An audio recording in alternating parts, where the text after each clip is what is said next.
Huyu Lee Kinyanjui alikuwa anasema nisikuje hapa ati kwanza niombe msamaha. Kama kuna msamaha unatakikana watu wa Molo waombe msamaha, Lee Kinyanjui akuje aombe hiyo msamaha, kwa sababu babake mzazi ndio alikuwa mkuu ya majeshi na mwenye polisi katika Kenya mwaka huo, na kila mtu anajua. Si mnajua baba yake? Hakuna mtu ajui baba ya Lee Kinyanjui. Kama kuna msamaha, kama kuna mtu anatakiwa aombe msamaha, babake ndiye alikuwa in charge wakati hiyo, akuje hapa aombe msamaha. Tumekubaliana? Na mimi niseme, wewe Lee Kinyanjui, kuja upigane na Susan Kihika. Shida yako yote imetoka kwa hii msichana mdogo. Huyu ndio anafanya wewe hapana lala. Wewe ndio unazunguka kila pahali.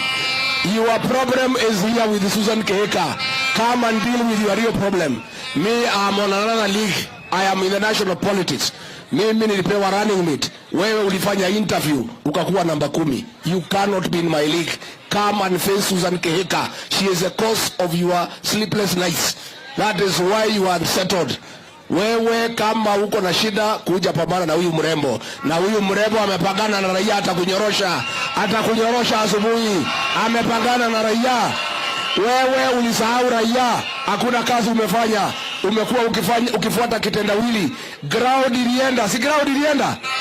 Huyu Kinyanjui ajui ground ilienda. Ukifuata kitendawili, your ground went away a long time ago.